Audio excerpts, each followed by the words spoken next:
अबे विलिया, हो दादा. चाल ना मतदान करायला. नाही दादा, तू जाऊन ये, मी मागून जातो दादा. काहून, कोणत्या पार्टीकडून पैसे येणार आहे का? हो दादा, त्याचीच वाट पाहता हूं. अबे तू तोंड सांगत आहे, वाट पाहून लाज वाटत नाही का बे? कायची लाज दादा? सांग ना कायची लाज? अरे दादा, एक म्हणते आम्ही 1500 रुपये देत आहो, आम्हाला निवडून द्या. आणि एक म्हणते दादा आम्ही 3000 रुपये देऊ, आम्हाला निवडून द्या. जेव्हा राजकारणी लोक द्यायला तयार आहे तर न घेणारा आम्ही कोण? बरोबर आहे तू. दादा, पुरा खेळ हा पैशाचा करून ठेवला आहे. दादा, जेव्हा यांनी पैसे देऊ आम्हाला निवडून द्या असा प्रचार करत आहे, मग यांच्यावर कारवाई करायला कोणीच तयार नाही का?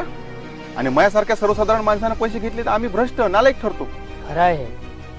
अरे दादा, यांले वाटते का मतदाराले 500 1000 दिले, मटन चिकनच्या पाट्या दिल्या, मतदार खुश. दादा, निवडणुकीले मस्त पैसे लावायचे आणि निवडून आल्यावर लावलेला पैसा काढायचा. बरोबर आहे. निवडणुका, राजकारण हे पूर्ण दादा